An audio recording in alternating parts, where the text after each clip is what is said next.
మేము long time back Nampally నుంచి Secunderabad parade grounds దాకా ఊరేగింపుగా పోయేవాడు. తీగల కృష్ణారెడ్డి గారు గుర్రం ఎక్కిపోయేవాడు, మేము ఆ తోకానికి నడిచిపోయేవాళ్ళం. అవన్నీ గుర్తుండాయి. మహానాడులు, ప్రతి మహానాడుకు హాజరైన సంఘటనలు గుర్తుండాయి. పెద్ద ఆయన ఎన్టీ రామారావు గారి గురించి, ఆయన పుట్టినరోజు 1-2 విషయాలు. నెల్లూరులో సారా వ్యతిరేక ఉద్యమం, నేను అఖిలపక్ష పోరాట కమిటీ కన్వీనర్గా ఉండా. 23 జిల్లాల్లో ఒక్క నెల్లూరు జిల్లా పాటలు ఆపారు మహిళలు, మేము కలిసి. అప్పుడు పెద్ద ఆయన పోయి కలిసాం, బాబు గారిని కలిసాం. ఒక్కసారి నెల్లూరుకి వచ్చి సభలో మాట్లాడమన్నాం. బిఆ కాలేజీలో బహిరంగ సభ. రావటం ఒకటే మాట చెప్పాడు, మేము అధికారంలోకి వచ్చిన వెంటనే సారా నిషేధం ఒక్కటే కాదు, సంపూర్ణ మద్యపానం నిషేధం చేసి పారేస్తాను అన్నాడు. దెబ్బతో కూడా 2 నెలల్లో సారా నిషేధం కాంగ్రెస్ ప్రభుత్వం నిషేధించిన సంఘటన అందరికీ గుర్తుంది. రెండవది ఒక్క ఇన్సిడెంట్, 94లో కాంగ్రెస్ గవర్నమెంట్ జీవీకే బీబీఐ 2200 ఎకరాలకి 35,000 ఎకరా కాంపెన్సేషన్ ఫిక్స్ చేశారు. అప్పుడు నేను 2 బస్సులు వేసుకొని రైతులను తీసుకెళ్ళా. పెద్ద ఆయన దగ్గరికి పోయి ఇట్లా అన్యాయం జరిగిందన్న. వెంటనే బాబు గారు finance and revenue minister and ఇంకో సెక్రటరీని పిలిచారు. బ్రదర్ చెప్పేది న్యాయంగా ఉంది, పరిష్కారం చేయండి అన్నాడు. బాబు గారు అసెంబ్లీలో ఆయన ఆఫీస్లో పిలిచాడు, చేంబర్లో. 24 అవర్స్లో డబుల్ కాంపెన్సేషన్ చేసి పంపించిన రోజులు ఇంకా గుర్తుండాయని చెప్పేసి మీ అందరికి నేను మనవి చేస్తుంటా. ఈరోజు చాలా పెద్ద సబ్జెక్టులు ఇచ్చారు, 10 మినిట్స్ ఇచ్చారు, గంట కొట్టుకోకమ్మా. దీంట్లో ప్రధానంగా రహదారుల అభివృద్ధి ఇప్పుడు స్క్రీన్ మీద కూడా చూపించారు. నేనేమంటానంటే, లాస్ట్ గవర్నమెంట్లో ప్రధానంగా 3 శాఖలు మోతేశారు. 1 రోడ్లు భవనాలు, 2 నీటిపారుదల శాఖ, 3 వ్యవసాయ శాఖ. ఆ ప్రభుత్వం బడ్జెట్లో కేటాయించిన అమౌంట్లో 40% కూడా ఖర్చు పెట్టుకున్న శాఖలు, పెట్టని శాఖలు ఏంటంటే ఈ 3 శాఖలు. దాంట్లో రహదారులు అయితే పరిస్థితి దారుణం. 14-19 తెలుగుదేశం టైంలో 25,194 కిలోమీటర్లు వేశాం. జగన్మోహన్ రెడ్డి పాలనలో 1,800 కిలోమీటర్లు. మళ్ళీ ఈ 2 ఇయర్స్లో 5,050 కిలోమీటర్లు వేశాం. ఇట్లా చెప్పుకుంటూ పోతే బీటీ రహదారులు 22,283 కిలోమీటర్లు వేస్తే లాస్ట్ గవర్నమెంట్ పూర్తిగా నిర్లక్ష్యం చేసింది. మళ్ళీ ఇప్పుడు 2,500 కిలోమీటర్లు మనం వేయగలిగినాం.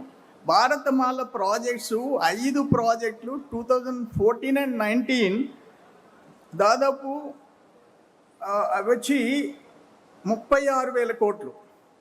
వాటికి స్టేట్ గవర్నమెంట్ షేర్ కట్టినందువల్ల ఆగిపోయే పరిస్థితి లాస్ట్ గవర్నమెంట్లో వచ్చింది. మీ అందరికి నేను గుర్తు చేస్తున్నా. కేంద్ర ప్రభుత్వం ఈ గవర్నమెంట్లో, ఇప్పుడు కూటమి ప్రభుత్వంలో కేంద్ర ప్రభుత్వం ఆమోదించిన జాతీయ రహదారులు 8, ఇంపార్టెంట్ 8. మొత్తం పొడవు 1,749 కిలోమీటర్లు, వాల్యూ 81,879 కోట్లు ఈరోజు శాంక్షన్ చేయించుకునే పరిస్థితి వచ్చింది. నేనేమంటానంటే, ఆ టైంలో ఎంతమంది చనిపోయినారు, యాక్సిడెంట్లో ఎంతమంది, 43,000 మంది రోడ్డు ప్రమాదాల్లో చనిపోయే పరిస్థితి జగన్ గవర్నమెంట్లో వచ్చింది. ఈరోజు గాడిన పడింది. మొత్తం రోడ్లు అయితే ఇప్పుడు అంతకుముందున్న పరిస్థితి, ఈ ఫోటోలు ఉన్నాయి ఇక్కడ. రాష్ట్రంలో 45,375 కిలోమీటర్లు టోటల్ లెంగ్త్ ఉన్నాయి. అందులో 50% 23,000 కిలోమీటర్లు దెబ్బతిన్నాయి. అటువంటి పరిస్థితి జగన్మోహన్ రెడ్డి గవర్నమెంట్లో వచ్చింది. రెండోది ఏంటంటే, అమరావతి ఇంపార్టెంట్. అమరావతి అభివృద్ధి వికేంద్రీకరణ, రైతు బిడ్డలు మనకి 34,000 ఎకరాలు ఇచ్చారు. 28,538 మంది రైతులు, వాళ్ళు 1,631 రోజులు గత గవర్నమెంట్ మీద పోరాటం చేయాల్సిన పరిస్థితి వచ్చింది. 230 మంది ప్రాణత్యాగాలు చేశారు. నాకు ఒక్కటి బాగా గుర్తుంది, ఆ సోదరిమణులు, ఆడబిడ్డలు, సోదరులు తిరుమలకి పాదయాత్ర కొనసాగించారు. దాంట్లో సర్వేపల్లి కాన్స్టిట్యున్సీలో పొదలకూరు ప్రాంతంలో మేమంతా నైట్ టెంట్లు వేయించి అన్నీ చేసాం. అర్ధరాత్రి పోలీసులు వచ్చి వాటిని తీసేశారు, రిమూవ్ చేసేసారు. మేమెంత అడ్డుపడినా వినలా.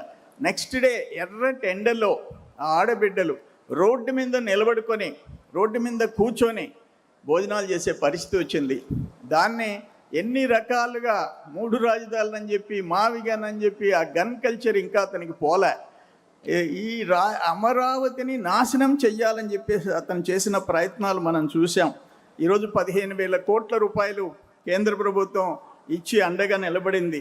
మొన్న లోక్సభలో చట్టం చేసింది, ఎదురు లేకుండా అమరావతి అనేదానికి మళ్ళీ పల్లెత్తి ఆ అపోజిషన్ పార్టీ మాట్లాడేదానికి లేకుండా మోడీ గారి ప్రభుత్వం కేంద్రంలో మనకు చట్టం చేసి ఇచ్చింది. ఈరోజు బిట్ వచ్చినా, ఎస్ఆర్ఎం వచ్చినా, బిట్స్ పిలానీ వచ్చినా, అన్ని విశ్వవిద్యాలయాలు వచ్చినాయి అంటే చంద్రబాబు నాయుడు గారి కృషి, లోకేష్ బాబు గారి ఎఫర్ట్స్ అని చెప్పేసి నేను తెలియజేస్తున్నా. దేశంలో మొట్టమొదటి క్వాంటమ్ వ్యాలీ ప్రజా రాజధానిలో ఏర్పాటు చేసి భవిష్యత్తులో విజ్ఞానులను తయారు చేసే అవకాశం మన అమరావతికి వచ్చిందంటే అది చిన్న విషయం కాదని చెప్పేసి మీ అందరికీ నేను మనవి చేస్తున్నా. మూడోది ప్రాంతీయ ఆర్థిక మండళ్ళు.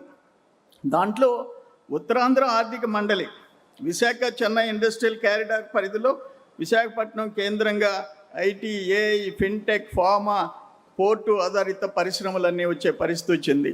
కోస్తాంధ్ర ఆర్థిక మండలిలో ఈ సేవారంగం, విద్య, ఆరోగ్యం, నాలెడ్జ్ ఎకానమీ ఇవన్నీ అమరావతికి 15,000 కోట్లు ఇవ్వటం, క్వాంటమ్ వ్యాలీ రావటం, ఇవన్నీ కోస్తాంధ్ర ఆర్థిక మండలికి అవకాశం వచ్చింది.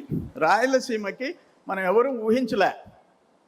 రాయలసీమలో Bengaluru Chennai corridor, electronics, automobile, drone, defence ఇవన్నీ తయారీ రంగాలకు ప్రాధాన్యం.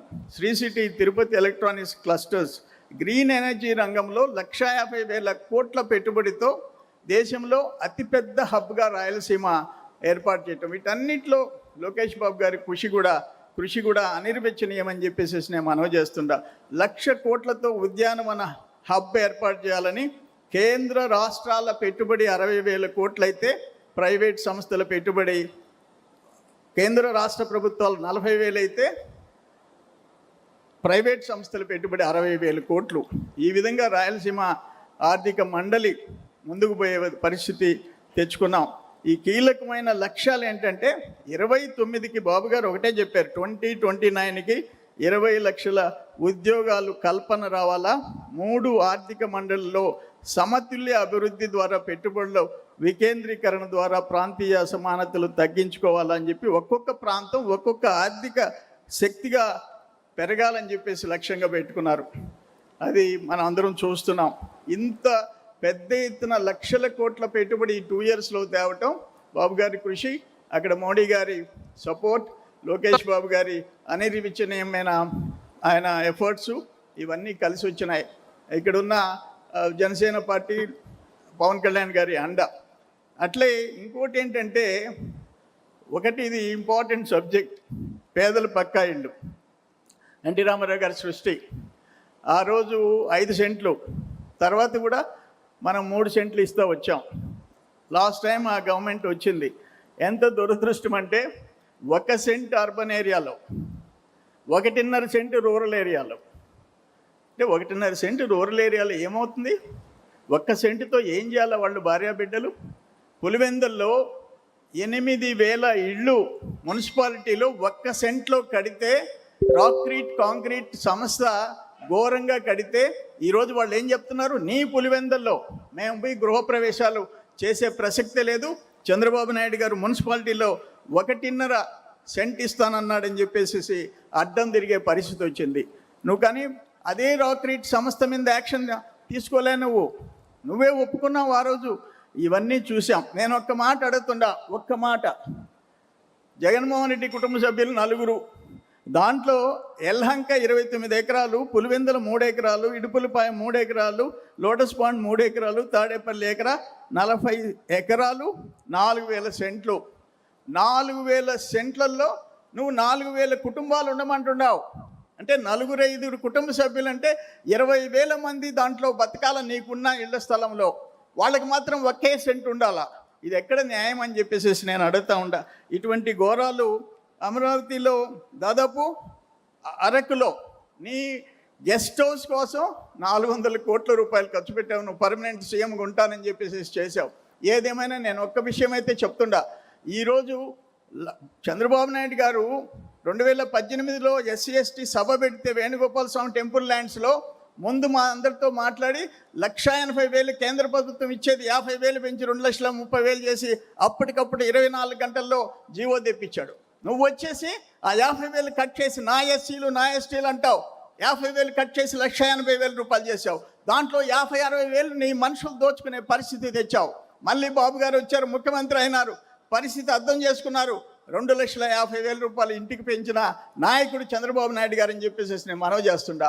దుర్మార్గాలు, దోపిడీలు, ఆఖరిక 1,80,000 కేంద్ర ప్రభుత్వం ఇచ్చే దాంట్లో 60-70,000 దోచేసుకొని ఆ ఇళ్ళు దేనికి పనికి రాకుండా చేసిన ముఖ్యమంత్రిగా పనిచేసిన వ్యక్తి ఈరోజు గొడ్డల పార్టీ అని చెప్పేసి తెలియజేసుకుంటూ, టైం లేదు, గంట కొడుతున్నారు, చాలా ఇంపార్టెంట్ సబ్జెక్ట్స్ ఉన్నాయి. ఏదేమైనా మీ అందరి మరొకసారి మహానాడు శుభాకాంక్షలు తెలియజేస్తూ సెలవు తీసుకుంటాను.